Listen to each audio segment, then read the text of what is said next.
I'm sorry. It's the wrong account. Welcome to another episode, a 5-star episode of Props to Consider and Then Maybe Bet. I am your host. I am the paragon of virtue. I am Lou Betya. Thank you guys for joining us on a Thursday afternoon at 2 p.m. to go over UFC 289, Nunes versus Aldana. Please hit the like button if you can. Please subscribe to the channel. It does help us out a lot. Enough of that preamble. My guest, who I'm very excited to have, a founding member of the Four Horsemen, one of the nicest guys in the community, always dropping stat bombs left and right on Twitter all week. One of the better handicappers in the space, and one of the nicest guys, and I just can't stress that enough. Liam picks fights. Liam, how are you doing? Before we even get to any questions about this card, since you and I both live in the Northeast, how are you doing with the air? How is everything in your area right now? Because these last couple of days have been a nightmare. It's a little better today, but how's it going up there for you? Yeah, the last 2 days it was yellow outside, but we're starting to level out a bit today, so can't complain. It was a cool looking sky, but definitely not nice to be sitting outside. But now it's just onto UFC 289. I mean, it's a little bit slim pickings. I was telling you before we got on the air, when you're looking at props, having 14 fight cards, that means it's really hard for the bookmakers to keep track of everything, right? They're going to leave some stupid number on the board that they shouldn't. But they've only got 11 fights to deal with this week. So I feel like they did a little bit better job, but doesn't mean we can't find our spots and try to do just that. So excited to talk some fights with you, brother. Good to be back.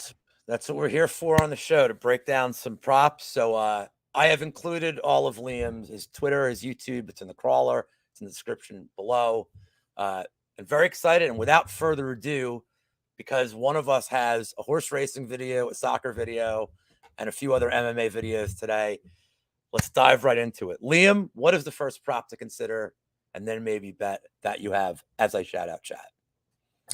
All right. So this one, it's a little bit gross, but I think that it's still worth considering. Okay. And for a couple of different reasons, right? When you look at Maria Oliveira, not a very high level UFC fighter. Okay. She's done a decent job improving her volume, throwing some shots, but she's got suspect takedown defense, giving up 10 takedowns in 4 UFC fights. Really not something that you want to rely on, especially in these really close fights in WMMA. But on top of that, we've got Diana Bellbita. She's the home fighter. She throws out a lot of volume. In a fight that's gone 15 minutes, never landed more than 80, or excuse me, never landed fewer than 87 significant strikes. And so when you've got one girl who's landing over 6 significant strikes per minute, and another girl who's absorbing over 5 significant strikes per minute with a terrible, terrible defense, I can't really support the Maria Oliveira side. On top of that, she's doing a Brazilian reality show right now that I was looking into, El Grande Conquista, something like this. I don't know that she is like fully invested in fighting right now. She's 26 years of age. Looks like she's got a lot going on outside the cage, not posting anything about fighting. Doesn't seem like it's primarily on her mind. So for me, I'm not looking to back that side. I'm looking at the Bellbita side and how I could try and find some value. And frankly, the Bellbita decision prop, it's not great, right? Maybe if you got to a split decision, they'd give you a little bit more plus money. Even that, it's not very much. But I think people may forget that Maria Oliveira has fought 2 very small girls in the UFC, and Tabitha Ricci and Vanessa Demopoulos. They both have very small reaches. I can relate. I don't have a very long reach, but I'm just saying they're not women that are going to hit you from very far away. She fought Gloria De Paula, right? And both women landed about 100 significant strikes. No defense on either side. They just went at it and landed a lot. So for me, I'm thinking that this is probably going to be Bellbita getting a finish.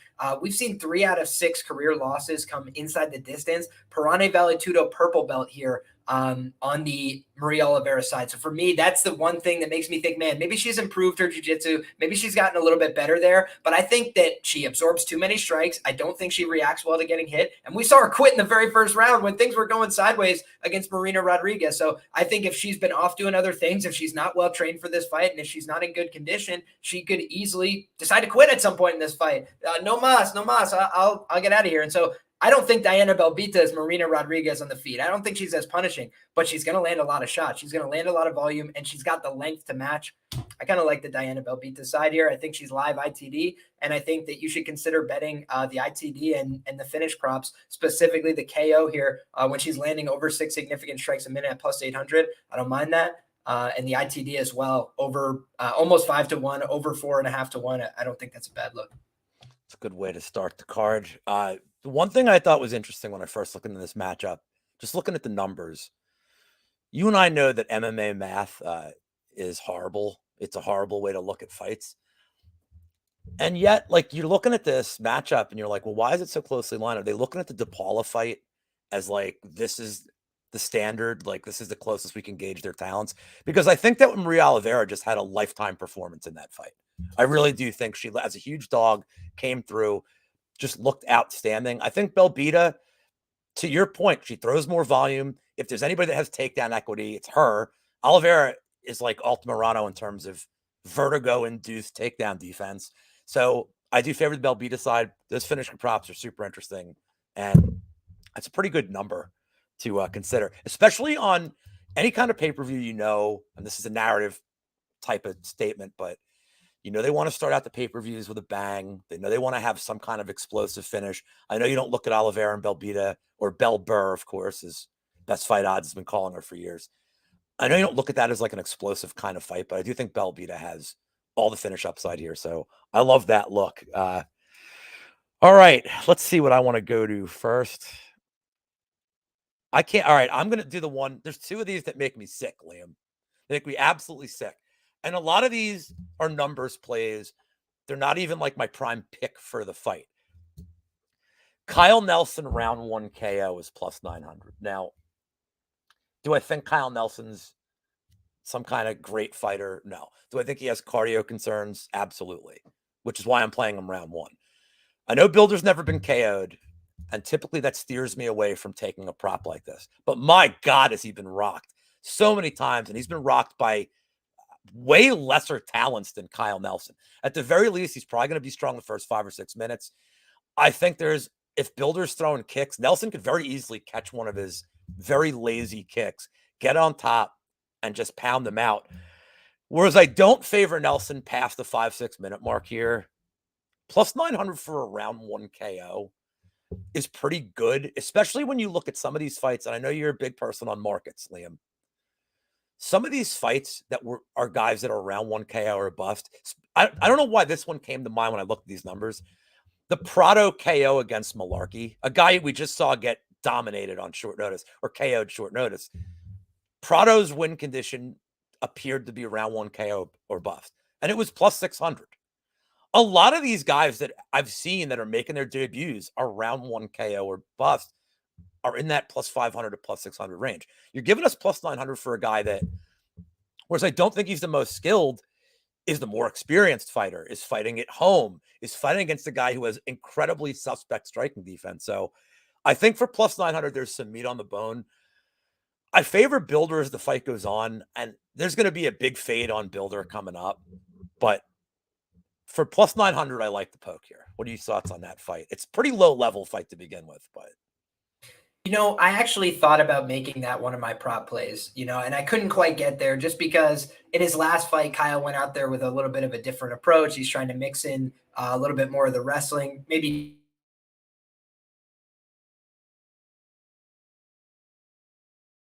trying to balance out his in the early going, but just doesn't strike me as a guy that has 15 minutes to work. So yeah, I looked at the KO. It was only like plus 500, and I was like, man, that's not really a lot to work with. But then, like you mentioned, it's pretty front loaded. So I even saw as high as plus 1100 for KO1 for Kyle Nelson. So I think that, you can find very good value on that prop, and I think that's his primary path to victory. Plus, we got to remember a lot of these fights in the Apex, right? If I start just deciding, screw this, I'm going to wrestle, there's no consequences, right? The 11 people there are going to boo me. What does it matter, right? They can't even get on television. But the Canadian crowd is going to be expecting some violent action from second one. And this is another one of their own. And Kyle Nelson trains with a good gym in Canada. So you're going to expect him to come out here, violent intentions. He says he feels a lot better at 145, feels like he can bully people, feels like a monster, right? Whereas at 155, he was kind of just a guy. And I think that, he showed a little bit of that in his last fight. So I don't hate it. I think it's a good way to play the Kyle Nelson side. I've been burned on these. Cody Blood Money is bringing up a good point with the over 2.5. I'm not going to, I talked about this on yesterday's show with Brady. Fool me once, shame on you with these Kyle Nelson unders. Fool me twice, shame on me. Fool me 3 times. I don't know, man. Like, I just can't look at the way he fights. And it's weird the 2 fights he had previously, the Jai Herbert fight, they just both, I've never seen them more. And we see this a lot, Liam. You get 2 guys that have some power in their hands and you get a staring match because you get too much respect. And that whole first round was a joke. And then the last fight against Doo Ho Choi, like, he hadn't fought in 4 years, and it got like, took him just a while to get in the fight. So I think Bilder will fight a style that lends to the under, but I don't know if I'm real willing to get burned here for minus 140. But the round 1 KO, I do think is Nelson's path. All right, Liam, what's next for you? What's the second one you got? All right, so we started off with one that was, pretty high plus money. And to be honest with you, last time I played this prop, it was nice plus money, right? Eric Anders against Kyle Dawkins goes out there, he secures the knockout, is plus 600 in that fight. It's all the way down to plus 370 here, which I don't like it being nerfed down. But the truth is, getting cute, playing the KO1 at plus 800, I don't think that's the right idea. We just saw in the last fight, he could be a little bit patient at times. I thought he was just owning Kyle Dawkins that whole fight. So he took his time there, leveled it out, found his shots.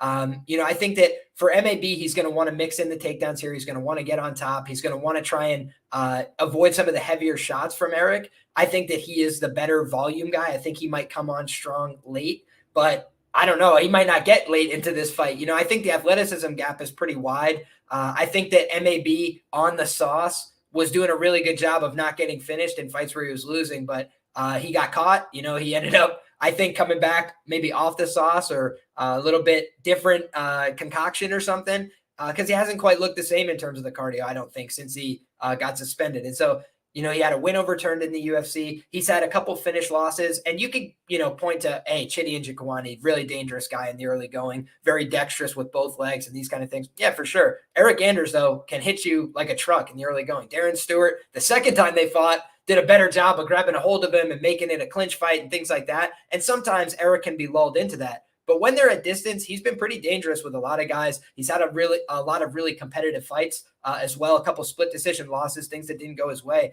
But I think training in Arizona has been good for him. He's not training at Fight Ready, which was a great look. Lab. Yeah, but he's at the and with Brady, right?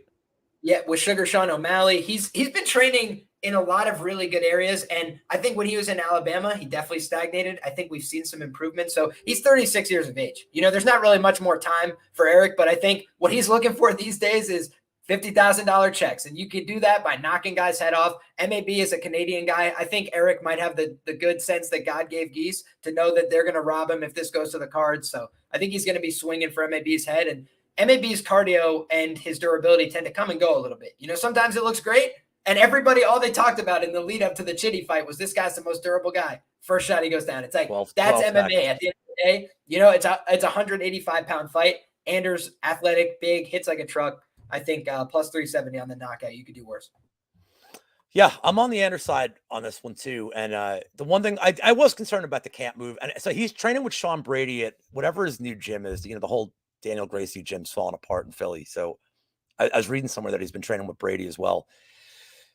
I think Anders, and he's cost me money. Like, this is a dude that's like, he's boned me a couple of times here, but I think when he first came in the UFC, he relied solely on his athleticism. I mean, the guy's was an outstanding player at Alabama.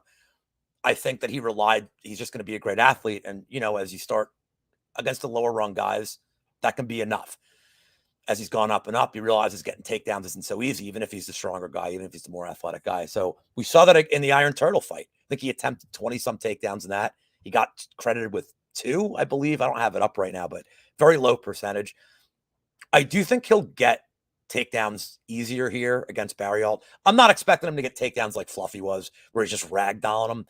But for me, the one thing with Barriault, like, what does he like the most? Getting you against the cage, dirty boxing. That's one of Barriault's like go-to moves, especially as the fight goes on, because that's how he tries to sap your cardio. But he's not going to be the stronger guy.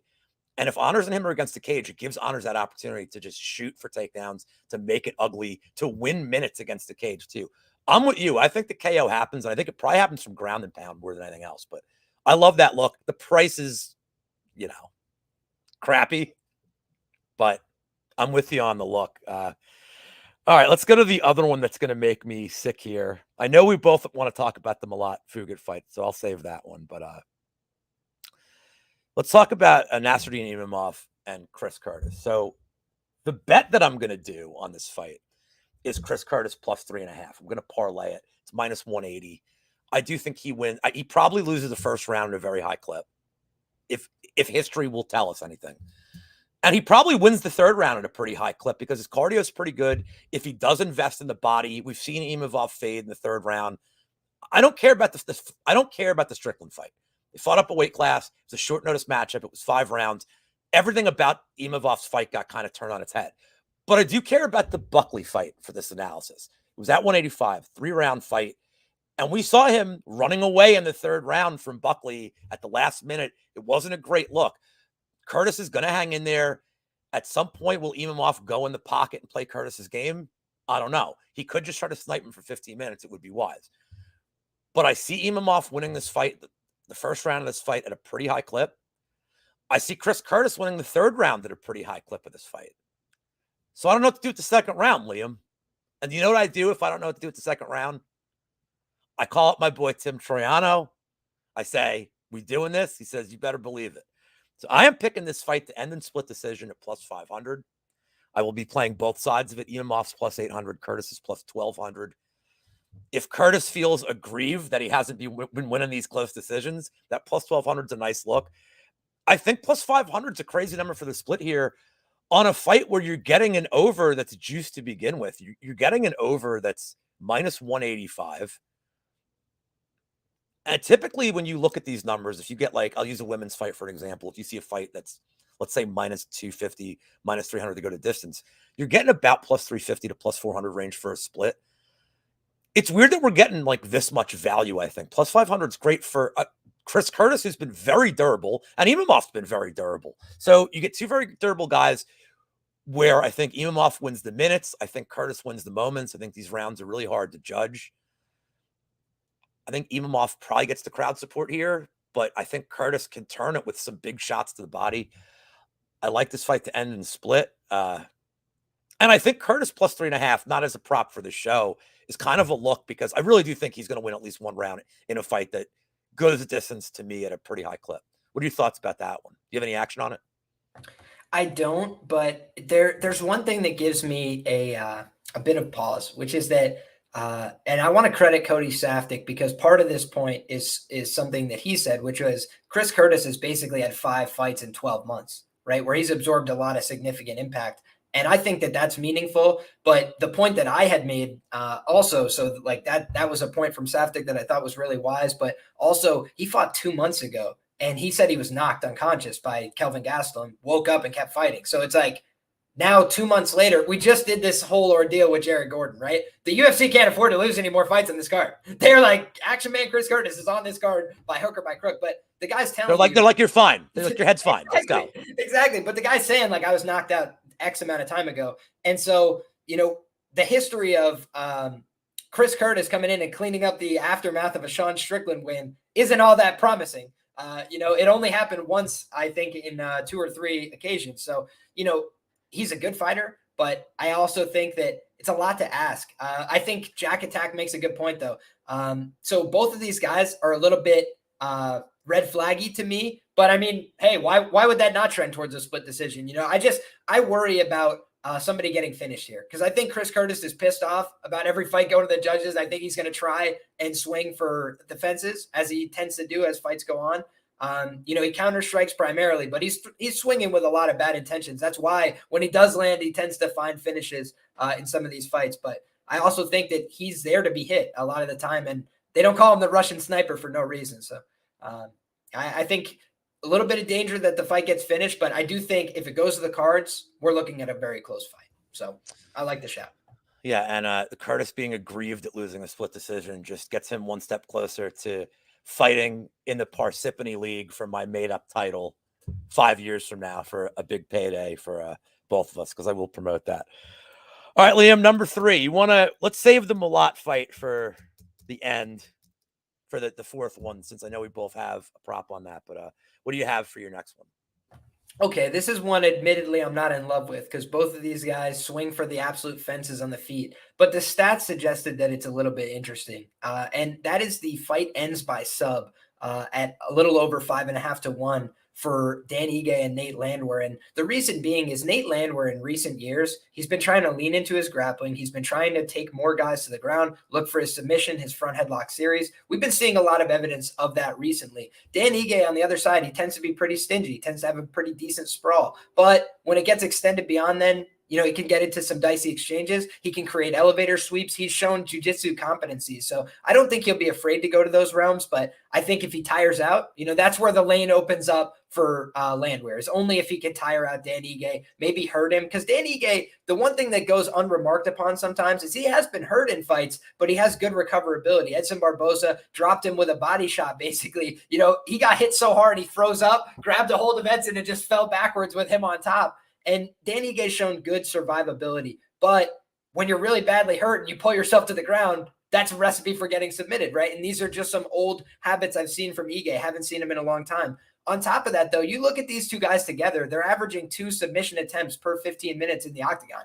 That's pretty high, right? You don't normally see that. So when you got two guys, you know, one of them has a little bit of a chin problem. Let's be honest, right? Nate Landwehr, he's been chin checked a number of times. He's been hurt. He's been knocked out. But even in some of those fights, he's protested the stoppage. He's normally not going out completely cold, laying on the ground. He's trying to get back into it. He's tough as a dog. So would it be that surprising if Dan Ige had to hop on his back and choke him or something? You know, I don't think it would. So for me, I think that's a way to consider this fight that's a little bit contrarian. Everybody's going to be looking at the KO here, in my opinion. But I think some of the other props may have some value. Even Landwehr by decision, the guy throws a ton of volume. He's going to be attempting a lot of takedowns. It's over 4-1. So I would just try and think to myself, if everybody's leaning one way, it's probably going to be hard to find value on that prop, right? And Ige by KO at plus 160 or something like that, when the guy's been mostly a decision machine in the UFC, it's a little bit hard to swallow. So I think Ige has a lot of clear paths to victory here, but just sometimes, like you said, we're not thinking about, I think this is how the fight's going to end. You're just looking at, would this be priced this way if it wasn't these two guys that talk about going out there and swinging and banging and whatever? When you just look at the credentials, they're both very good on the ground. They both have good jiu-jitsu skills, and one guy's going to attempt takedowns to try and take this to the ground in all likelihood as the fight goes on. So for me, that's something to watch for. Yeah, we cashed big on that Nate round 2 sub against Lingo. I want to add to your point here. So people that assume that this is going to be, you know, I don't care what fighters say. Oh, I'm going to keep it on the feet. I'm going to put on a show. Landwehr's gone for takedowns in his last 3 fights against guys who I don't think hit as hard. And this is no disrespect to Austin Lingo, but he hasn't hit as hard as Ige. I mean, Landwehr's proven, okay, like, I'll take it to the ground. Ludovic Klein, like, he doesn't have a problem. He's there to win fights, and he's at a stage in his career where putting on a show isn't important. He's put on a show enough where he's probably got a job for life, Liam. Unless he loses like 6 in a row, dude's probably got a job in the UFC for life. People love the guy. They love watching him fight. Him going for takedowns, it's not like anything against him. Like, nobody's like, oh man, he's going for takedowns. Like, will the Canadian crowd boo? They might if he does it, like, if he continues to do it, if he spams them. But he's not the kind of guy that really spams takedowns. I like that sub look. Dixon saying in the chat, I had looked at Nate's decision. You know, when you look at the tape on both guys, you know, Ige, people are like, oh, it's going to be Ige Jackson all over again. But it's not, because Jackson really doesn't fight that style. The way he goes in for takedowns, the way Jackson looks to take the fight to the ground is very different than Landwehr. Landwehr uses his punches to set up takedowns. He's using his striking to get inside and get those takedowns. Damon Jackson doesn't really do that. The concern I have on the Ige side, and again, you know, I'm not trying to like really compare these two styles. It was a 5-round fight, but the Korean Zombie fight, anytime he got a takedown on Ige, he controlled him. I mean, there was no resistance from Ige by the end of that fight. I don't know that Landwehr can control Ige as badly, but Landwehr's proven he's willing to try. He did it against Onama too. He's fine, just like, hey man, I know you think I'm exciting, but I'll win minutes on the ground and kind of sap the soul out of my opponent. So I actually was going to make a case for Landwehr decision here, but that's no fun. Landwehr decision is no fun for the show. That's an interesting look with the sub. And Landwehr, to your point, he never has been fully knocked out, but Ige could definitely club and sub him here too. I think that's absolutely a path. I think that if Nate gets hurt, he's shooting, right? Like, that's the one thing about him where he is a wild man. He likes to brawl, all these things, but he also has a desire to win fights, right? And when you get hurt, you shoot. I just think that can open him up here. Ige is a little bit underrated, I feel like, as a grappler. Korean Zombie is way underrated as a grappler. Like, yeah, he got hosed by Volkanovski and a couple guys that audited him on the feet. He basically fought Brian Ortega with a severe concussion for 4 rounds in that fight. But when you look just at the broad body of work, I mean, he submitted Dustin Poirier back in the day when Dustin Poirier was still moving around like a spry young man and all these things. Like, I don't think Korean Zombie gets the plaudits he deserves as a black belt. And he's a very good one. So, and he was at Fight Ready for that camp, and they were drilling him on takedowns for. And he noticed he didn't finish. That's the one thing that gives me some pause is he didn't finish Dan Ige even with all that time on top. But I think the difference is he fought a very conservative pace. He fought to just have 5 rounds of wrestling on top. And I don't think we'll ever see that from Nate Landwehr. Even if he gets takedowns, I don't think he's ever going to try and put in a boot and control ride somebody. I think he's going to try and spend himself for the finish every fight. No, he was trying to win minutes. I mean, and especially as that fight went on, once it got to the 4th round, I think he knew he was up. I think he was up 3-0 at that point. And he was just like, you know what, man, just stay safe, win minutes, fight's over. And which is frustrating. If you're Ige, you're like, God damn it. Like, I know what my path is here, but all right. So here's my third prop before we get to the one we both have. And I know you're going to have a lot to say about this one. So let's talk about the Oliveira Beneil fight. So I'm on the Beneil side. Let me get that clear. And I know a lot of it is just this is like heart. I just like Beneil Dariush. Like I know a lot of why I'm picking him is not based in logic. But the Charles Oliveira KO being priced at plus 550 makes no sense to me here. It makes absolutely no sense to me here. Does Oliveira get rocked in a lot of fights? Yes. Does Dariush get rocked? Absolutely. And Oliveira has absolute killer power. He may decide this is his best path to victory, not trying to wrestle Dariush, not maybe even just trying to avoid those grappling exchanges early. I could see Oliveira probably after the first round getting a KO, but his striking's super crisp. His durability, I know he had there were some doubts early in his career of him being like a little bit of a quitter, during fights, but we've seen Oliveira get rocked, get up by guys like Michael Chandler, who hit like an absolute truck, and he's been able to get himself back in the fight. His recoverability has been good. I don't know if Dariush, when he gets a knockdown here, is going to want to dive right into Oliveira's guard either. And I think that's a big part of why I like this Oliveira KO. Yeah, he may think he has the skills to stay safe, but why would you? And I never understood this, Liam. Why do these guys, like as soon as you get the knockdown, get them up right away? Don't let him kick on the ground. Don't let him have time to recover. Because Oliveira is just baiting you to come to him. I mean, Chandler did it. He's like, cool, I can wrestle. Like, what are you doing, dude? Like, so for me, I think it's just a mispriced number at plus 550. I don't know what side you're on here. I don't know who you like, but what do you think of the KO for Oliveira? Should it be lower or is it just kind of market price right? It's an interesting one because I actually think if Charles Oliveira wins this fight, I would be a touch, and only a touch, right? A touch more surprised if he won by knockout than by sub. And I think Benny is probably a better submission grappler than him overall. Like if these guys put on a gi and just went pure jiu-jitsu, I think Benny's probably getting the nod more often than not. But just for pure MMA purposes, right? Charles is one of the nastiest submission catchers of all time. He just catches you when you're not ready, not expecting it. And I think that if he hurts Benny, a lot of guys that hurt Benny try and finish him on the feet and get hurt, get knocked out. He remains very dangerous when he's hurt. He keeps himself balanced. He does a lot of the right things. But, Charles does have some of the attributes that have caught Benny in the past. Michael Chiesa, he's not a better grappler than Beneil Dariush. Make no mistake about that. But he's long. He took his back. He got him with the choke. That's jiu-jitsu, baby. No takes backs, right? It's tough. When somebody's really long, they get a really good position on you. You're not expecting it. They can get the finish. So that would be my only hesitancy is I just think Charles ITD, he's an ITD fighter. He can finish you any which way. He can knock you out, but he's also a guy. I always think about what's their preference. What would they prefer? I think he'd prefer the sub always. He hurts Justin Gaethje. What does he do? Takes his back and instantly finishes him. That's a guy that doesn't have grappling now. And Beneil has elite world-class grappling for sure. But you get rocked, you're on the verge of being finished, you might as well be a white belt. Yeah, most of the time. Your defense doesn't matter at that point. Exactly. You're thinking, can I please stay upright? Where are my feet? Can I get them underneath me? And meanwhile, this guy's trying to grab a hold of your neck. It's just different levels. But I think it's a tough fight, man. And you ask where I'm kind of leaning. I'm leaning a little bit towards the Beneil side because I think he is as dangerous on the feet as advertised.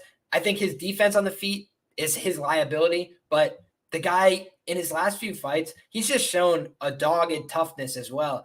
When things get sideways, you got to kill Beneil Dariush. So unless he gets absolutely flatlined, knocked unconscious, or put to sleep, I don't think that he's giving up in this fight. I think that man his Tesla. Get him his Tesla. Get him his Tesla. Get him his title shot, bro. I think he's deserved one for a long time. And he did a lot of favors for the UFC in COVID era too, just fighting whoever. He was on a fight card every couple of months, fighting, in these fights that were kind of below his level. But he also lost a few fights. They needed to build him back up. And here we are. So I think Beneil Dariush, he's been a very good fighter for a long time. And his coming out party could be Saturday night. Last thing I want to add before we move on, and this is about the money line. So, Dariush getting a little bit of steam. I know he opened as a dog, and he's about, depending on your book right now, between minus 130 and minus 150. This is what Makhachev was against Oliveira. And I just find that a fascinating little nugget that they're giving Dariush the same. Do you think that's just, Makhachev is... I think Makhachev against Dariush was a huge misprice. That was minus 300 range, I think, when it was up. Or I may have just misspoke. Makhachev, when he fought Oliveira, was like minus 185 at close, and that was an absurdity. You will not see that line again. Oh, no. No, it came the other way. It opened like minus 3XX for Makhachev, minus 400, something like that. All the money came in on Charles. Oh, that's right. And then it got crushed. So I'm confused in what the line was. They had opened that line against Dariush and Makhachev, and I believe Makhachev was lined about minus 300. So that sounds about right. It's just interesting how they're pricing Benny compared to how they're pricing. Because what do you think this is going to finish at? I think it's going to probably stabilize around this. I think Dubronx might get casual money as the event's going on, but we'll see. I think it's probably going to close somewhere, if I had to guess right now, somewhere between minus 130 and minus 175 Beneil. And I think probably you think it'll get that high? No, I think probably lower, but I'm saying that's my range because sharp money works a couple different ways. But a lot of people are going to be betting late as the limits get higher, sharps and casuals. But the other thing is parlay liability increases over the course of an event. So this is a fight where, when we're talking about if there's a buster before, if Fugitt loses, or excuse me, if Fugitt upsets Malott the fight before, maybe the fight moves in another direction. But like if the parlay liability increases, you'll see Dariush be a bigger favorite because they'll need more buyback on the underdog to make sure that they don't lose their ass. So at the end of the day, they're trying to trade in risk. And they can't allow themselves to build too big a liability on parlays leading up to these main fights. So that would be my contention. It's like if all the favorites are coming through, then Benny's probably going to close minus 175, and they're going to need some comeback on Oliveira in the closing sequences. But I think that barring that, if there's some early finishes, then you might see some underdog love, especially from the public, come in on the Olive side. And he's way more publicly known. I think one thing to bring up as we move to the next fight is just sometimes you got to take into account how public somebody is. And Beneil Dariush, it's kind of surprising he's favored here because no one knows who he is. Even UFC fans don't know who Beneil Dariush is. He just wins every fight. So it's like he's a guy that's been like relegated to obscurity despite being very meritocratically deserving of opportunity. So I think you tend to, in this business, take a guy who's really well known and coming off a loss, so he's damaged and he needs to rebuild himself. So he takes the fight against a really hard opposition. I think that's what this is.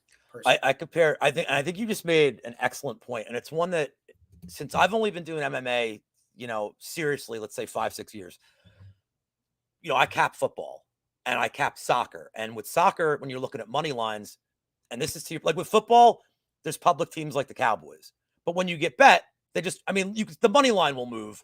But the spread just keeps getting higher and higher. You can adjust the point spread. Whereas opposed to in this sport, you're adjusting money lines and that's it. For the most part. I'm not looking at every prop on the board. But with soccer, when you're looking at money lines, there are public teams like Manchester United, like Manchester City, Real Madrid, teams that even if you don't watch soccer, these teams. And they're teams where by default, their numbers are going to be set higher than market because they know people are going to bet them. So I think it's an interesting point you brought up, that the public fighter being the dog here, they'll take money just on name recognition. I think that's important, especially on pay-per-view cards. I think that's an absolutely massive thing where they're getting more eyes. So I love that look and that mindset. Let's get to the one we know we both have a prop on. Let's see. I have no idea what your prop is here, so this might be interesting. Mike Malott versus Fugitt, who got us that bag against Kinoshita. If you were on him, Liam, what do you got for this one? I was not on him. I left that one alone as far as I can remember. If I had anything, it was maybe Kinoshita inside the distance. Didn't love what I saw from Fugitt's chin necessarily. However, what we saw from him in that fight was a much better performance, stuck to the wrestling, stuck to the game plan, got on top and really exposed that Kinoshita wasn't very developed on the ground. So I think that, this is a fight where Fugitt's coming in as the clear B-side, right? They want Mike Malott to shine in Canada, as far as I could tell, right? He's one of the guys that has some promise in the division. He's fun. He's exciting. And I think that he has a clear path to victory here, which is the submission. I think that both of these guys are talented on the ground, but I've seen the exact finishing sequences that Mike Malott favors with the guillotine get Adam Fugitt against Nick Maximov in submission underground. So I went back and watched some grappling tape and some things to try and prepare myself. And I think that Fugitt is going to try and wrestle here. He had some success doing it last time. When he was on the feet with Morales for the full 3 rounds, he ended up getting hurt a few times. He got dropped there and nearly finished. So I think that the line that stood out to me the most is Fugitt by sub at plus 1,200. Because Fugitt's going to be trying to wrestle, grapple intensively. I think Malott is maybe a touch overrated in his grappling. He's good, but I've seen his matches at the black belt level and at some open tournaments and things like that. He looks all right. Against most of those guys, he's not winning by submission. He's going to decision. He's fighting to the points. He's a decent enough guy on the ground. He's certainly very lethal with his transitions. And what I love about Mike Malott is his finishing instincts. I think that Mike Malott at plus 400 by sub was a good early look. I think that the fight ends by sub at really high plus numbers is a good look, because I think one or both of these guys is going to try and force the grappling at some point. I think Mike Malott is dangerous on the feet, but he's hittable on the feet, and he's at a huge reach disadvantage here. What did he do in his last fight? He went for the takedowns. He went for the wrestling. He went for the grappling, and he exposed somebody on the ground in Yohan Lionesi, who's not very good. So I think that on the feet, Lionesi was dangerous. He had a lot of power. Similar price range to Adam Fugitt, by the way. Right? He had a little bit of length, but the fight was quickly on the ground. And when it was on the ground, he was intensely hunting for submissions. I think both these guys would like to hunt for subs when this fight's on the ground. I think that Fugitt has the length to potentially get something that Malott doesn't see coming. But I also just think Malott a little bit more talented, a little bit more dangerous. I literally saw him hit the exact guillotine sequence on Solomon Renfro that he hit, or excuse me, not on Solomon Renfro, on Simon Schmotrisky. He hit a very nice back take to a rear naked choke on Renfro, but he hit a perfect guillotine. Literally no punches exchanged against Simon Schmotrisky. He sat to the guillotine. The fight's over shortly thereafter against a 21-year-old with a jiu-jitsu background. So I think that his ground game is dangerous. I think he probably wins by sub, but I also think when you're pulling guillotines and putting yourself on your back, what if Fugitt just extends him? He's a really long guy. He's got better proven cardio over 15 minutes. I'm not saying Malott doesn't have cardio over 15 minutes. We just know that it's proven on the Fugitt side. So I think either one of these guys by sub, that's not going to get you to the crazy plus numbers that we're looking for. But Fugitt by sub at 12-1 in a fight where I expect both guys to grapple, I don't hate that look. But I actually think, like, if you gun to my head prediction, I think Malott's probably going to guillotine him. I wonder what that is, the submission, the specific submission prop. You know what I'm saying, Lou? If they gave me, 100-1 on the guillotine, I'd take it. Let me, BetMGM will do this with some fights. So let's see if they actually have it up here. They might have it by tomorrow. Right now, they don't even have the full mark. BetMGM's pretty lax on getting all their, but they usually the ones, I think, like, they've had like Puelas by Nibar. Like, they'll allow you to do those kind of bets. I'm just going to take what you said and raise. And I'm going to say that not only do I love what you said, but I'm going to make it plus 2,300 on FanDuel by saying Fugitt round 2, round 3 sub. I do think Malott is most dangerous in the first. But one thing that nobody seems to be talking about here, because Malott looks like such a tank. He fought at 145. Now he's up to 170. Fugitt's the more natural 170-pounder. He's got a 4-inch reach advantage. So Malott, who eats shots to begin with, may have difficulty getting on the inside here. If Malott's the one that initiates the grappling and gets a lot of top time, well, then he's going to negate the cardio disadvantages here, and he's going to wear Fugitt out in the first round. But what I like about Fugitt so much is, look, he took a fight against Michael Morales on short notice, who I think is an absolutely outstanding talent. He's far more well-rounded than Mike Malott is. And he won the second round on like 4 days' notice in a fight where they're trying to showcase Morales. And then Morales got him in the third round, and no shame in that. Certainly a great performance by Fugitt in that fight. Well, what's the difference here? They're trying to showcase their guy, and they're throwing. They must hate Fugitt, man. They're just like, this guy, like he's got a title belt in his Tapology picture. Now 34, brother, 34. They're not. No, I know, and but you know what? Him a long time, just a good time. Yeah, but look, man, if he wins this fight, he probably has a UFC career for the next 4 years. He's probably going to end up, making as much money as possible, making. And even at this point, let's say he has a competitive fight, he could go to PFL. They'll probably pay him $9 million to go over there for like 3 fights. Who knows, man? But I like the late sub look here. And yeah, I mean, it's dude. If he ruins the great white hope of Mike Malott up in Canada, they're gonna be like, yeah, you're fighting Renat Fakhretdinov in 3 weeks. See you later. Oh yeah, dude. Yeah, it's like, can you fight next week? Yeah, but I think I don't know. And the Kinoshita fight. The last thing I'll add to this is I bet on Fugitt sub in that one, and it was like plus 1100. When he got Kinoshita down, you could tell at first he was trying to look. He actually looked like he was looking for an arm triangle, like a choke. But Kinoshita just couldn't get off his back, and Fugitt ended up getting his arm pinned. And he's like, "All right, all I got to do is punch him in the face." Like there was no reason at that point for Fugitt to hunt for a sub because he knew that Kinoshita couldn't defend himself, that he was never getting up. But if Kinoshita had any kind of get up game and gave up his back, I forget what regional tape with Fugitt I saw him do that, where it's the exact same situation because Kinoshita was pretty raw in terms of his get up game, but fun fact, Liam, they both faced Solomon Renfro. No, I know. I actually made this point on my first look this week, and I said to myself, one of the things that stood out when you're talking about Fugitt as an underdog here is when he fought Solomon Renfro, and Solomon Renfro is a very talented guy. He's young. He's still putting things together, a little bit of a smaller frame for the division. So just want to give those caveats. He's a local guy too, works very hard, well respected in the area. So with all those things aside, when you look at the Mike Malott fight, he was having his way with Mike Malott. He was literally just doing whatever he wanted, landing every big shot in the book. Then Mike Malott goes check left hook, boom, and rocks him and instantly takes his back and finishes him. So it's like the fight turns on a dime. Solomon Renfro, domination, and then he loses instantly. Fugitt, on the other hand, dominated from the opening bell. Came out, threw about 50 high kicks, just never let him get set in the fight. That's one of the things that Fugitt does well.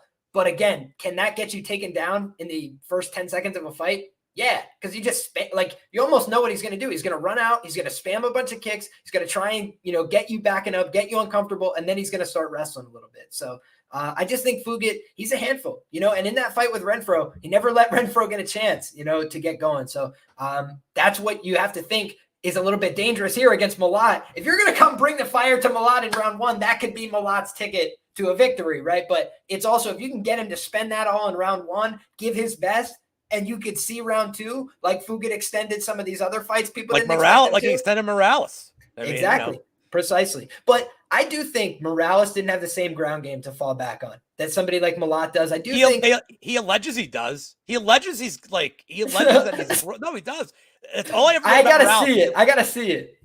And there's no regional tape of him wrestling. But he's like, they're alleging in the gym that he's like this world-class wrestler. But do you know? I mean, he's athletic. He's athletic. Absolutely. Yes.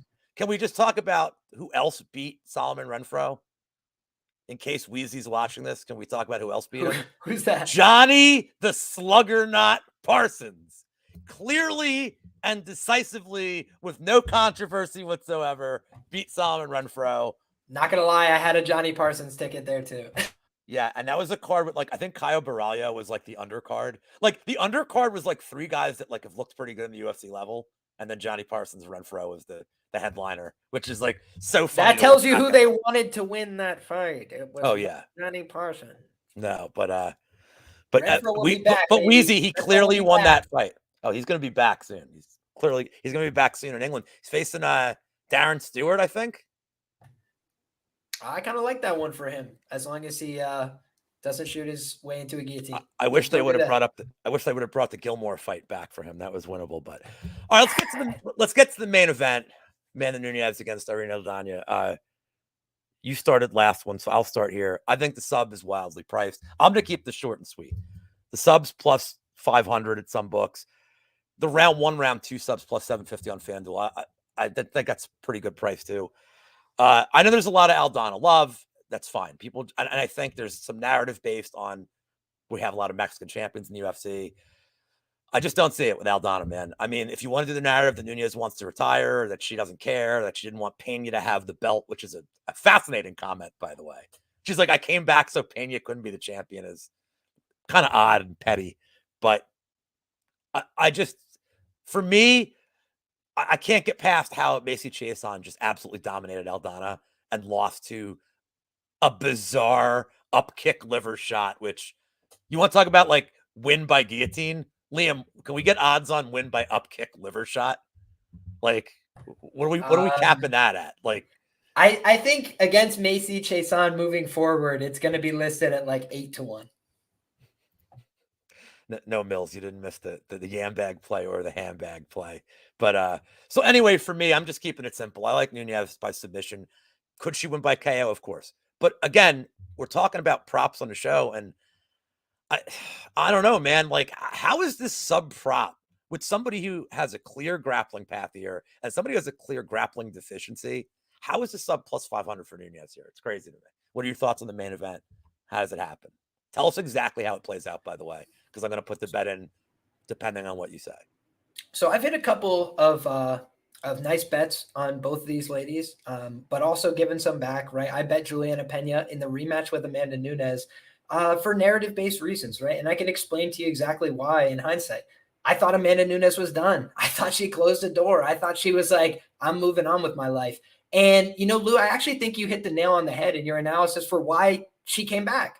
Amanda Nunes had a personal grudge against Juliana Pena. She didn't like what she said about her. She didn't like the fact that she lost to her. Also, Juliana Pena, we could all, say with due respect, kind of stinks, right? Like among UFC champions, nobody's going at home like, I want to train to be Juliana Pena on the feet.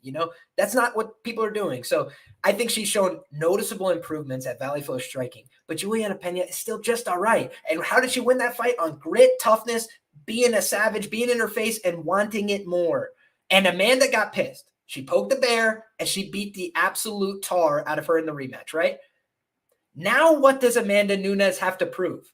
She beat the absolute tar out of the last one that challenged her. She's beaten everybody before, beaten every other champion there's ever been. 2-weight world champion in a weight class that doesn't exist. Like, if she loses this fight, Josiana Nunes is coming for the belt. There's no risk. She's coming for the strap at 145. Josiana Nunes coming for the strap. Well, Jack Attack, one of the sharpest guys out there, is saying he wakes up every day and wants to be Juliana Pena on the feet. So there you go. There's a first time for everything. But I'll just tell you this, guys. I think motivation plays a huge role in fighting. Okay. I think that who wants to be here really bad? I think it's Irene Aldana. You know why? Her friend, Alexa Grasso, they debuted together on Invicta back in the day. They've been doing this journey together the whole way. They got Diego Lopez brought in, by the way, that guy who just fought and beat Movsar Evloev on short notice, and nobody gave him credit. I bet him at plus 600 there. Diego Lopez comes in. Dana White says you did not lose that fight in any way, shape, or form to him after the fight on video. You can go check it out. So Diego Lopez gets a lot of credit and respect from the UFC brass. You know who he's been training for the last 8 years to get better? Irene Aldana and Alexa Grasso. And Irene Aldana is a little bit older. All right. She's the same age as Amanda. But you know what she has done? She's fallen short in title opportunities before. She fought Tanya Evinger and she got finished in the 4th round back in 2015. You know how many times she's been finished since? 2015. You know how many times she's been finished since? 0. Hasn't been finished since 2015. Amanda Nunes has been finished in 4 out of 5 career losses. When things go sideways, they go all the way sideways. They fall completely off the rails. The last loss for Amanda by decision was literally like 2013 or something, and she lost a decision over 3 rounds in Invicta. All right?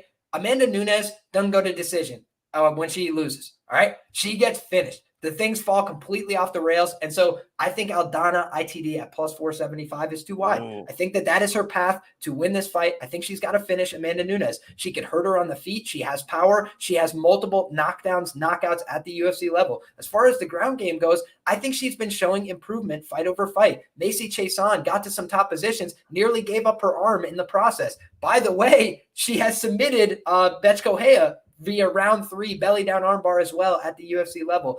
Submitted Peggy Morgan after absolutely brutalizing her, showed that she has vicious, lethal ground and pound. I think if this fight's on the ground for Amanda Nunes and she's underneath, it's an extreme problem. Juliana Pena didn't have to have the most sophisticated, perfect rear naked choke with the head placement and the hands. She literally was like, under pressure, get me out of here. And you listen to Amanda Nunes' philosophy. Shout out to the guys, Zane, Simon, and Connor Rebush from the MMA Vivisection. If I listen to somebody else's analysis, I always try and source my work. But they talked about the fact that Nunes has said in interviews before, you got to come out. You got to hit them first. You got to intimidate them. That's what her mother taught her about fighting. And what happened against Juliana Pena? She got hit and she got emotional. And she didn't like it. She didn't want to be getting hit. She wanted to hit you. She wants to hurt you. She wants to bully you. And she does a great job when she does that. But we've seen Irene Aldana take clean shots from Ketlin Vieira, from Holly Holm, from a bunch of other girls, and she doesn't quit. She likes being in a brawl. She's not afraid of that. She got taken down by Holmes. D1 Home took her down a lot. I have a pushback for that too, though, which is when she got taken down by Holm after the fight, she said, "Hey, listen, I got taken down. I lost the fight. It didn't go my way. I hurt my left foot. It wasn't responding from the first round." She said, "But I make no excuses. I fight the best in the world. She beat me on this night. She's better than me tonight, and I'll be back better." And she's been back better. I feel like she got taken down by Chiasson, and she showed off an aggression from her back, kind of like Alexa Grasso, kind of like Yair Rodriguez. They're not working on being the best wrestler in the world. They're not in they're not in America, right? They're not training with maybe the best wrestlers that you can get your hands on, but they've got very good jiu-jitsu. And they're very scary off their back. And they're not afraid to throw up submission, punch, elbow, and make you work from on top. What does Amanda Nunes not like? High-paced fights. I think she likes fights where she can dictate the pace, where she can slow everything down. And I'm a little worried for her that she's not going to be able to do that here. I think she can get takedowns in the early going. But I went back and rewatched the Jermaine Durandamy fight.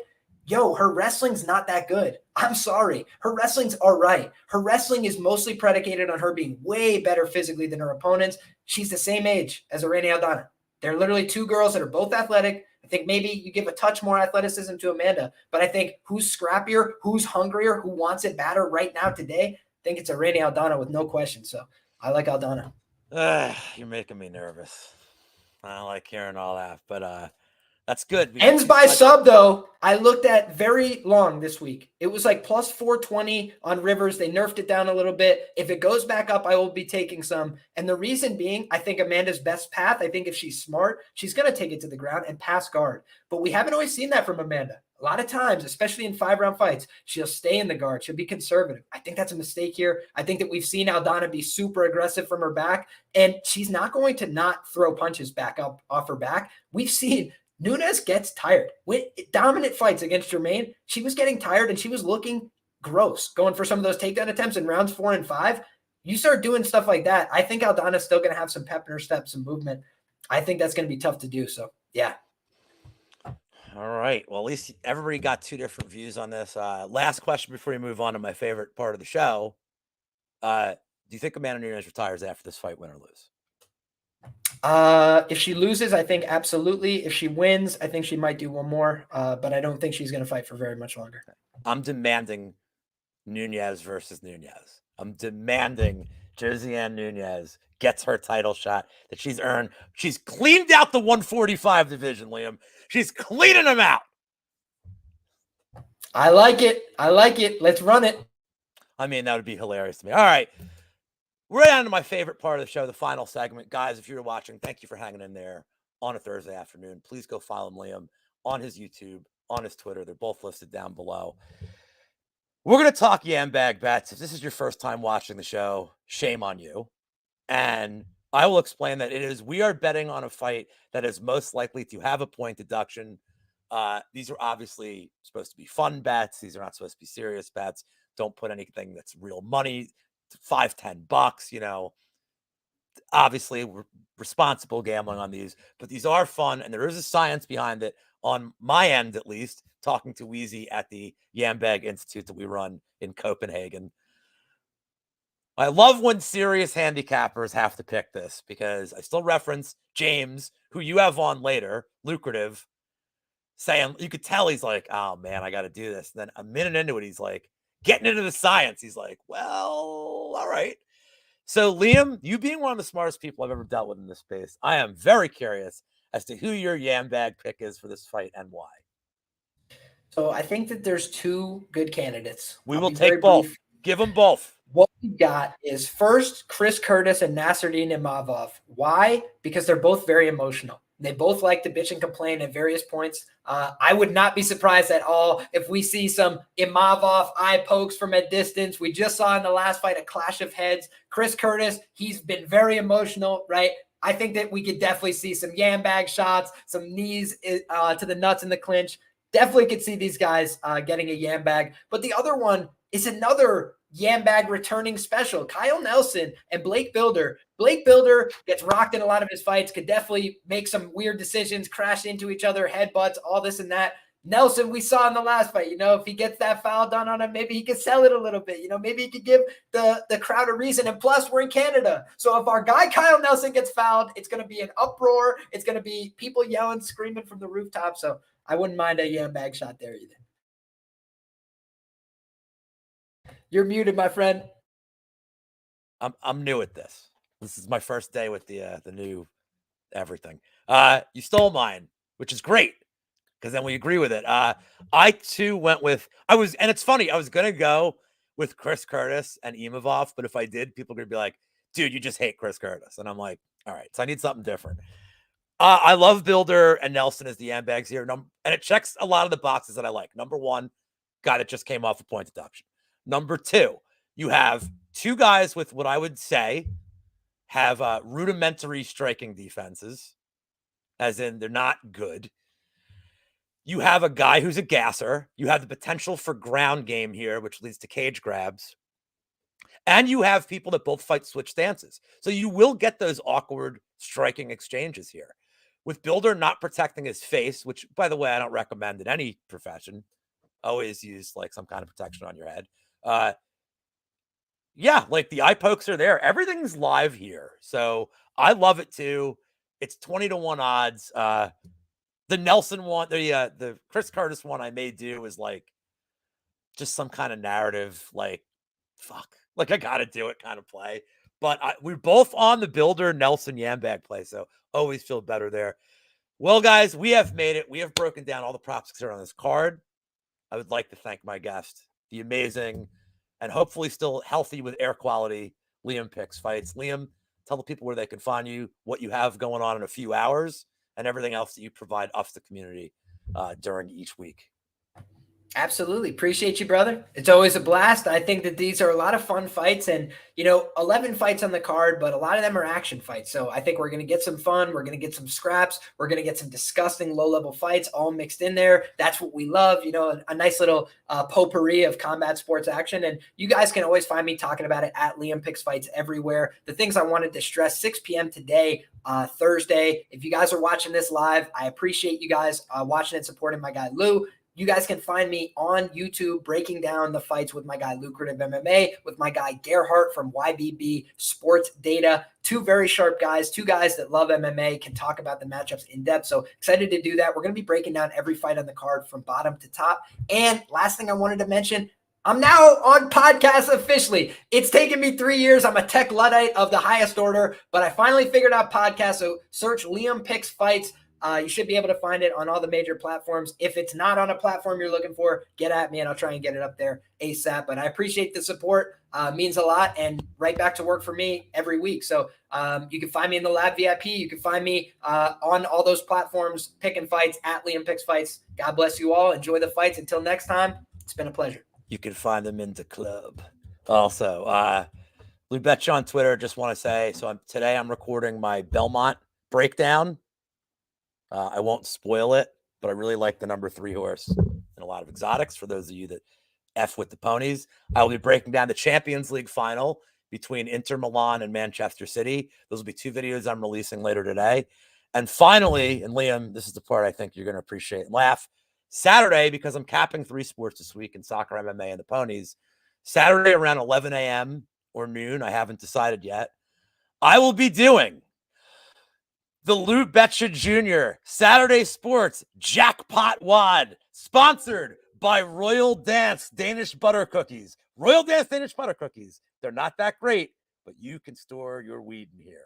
Thank you, Royal Dance, for fake sponsoring my show. Guys, hope to see you Saturday. Thank you for watching. Please hit the like. Please subscribe. Go retweet. All that fun stuff. And we will see you next week when my guests are VB and Sharksta. VB making his debut on the channel. Very excited for that. Take care, guys. Goodbye.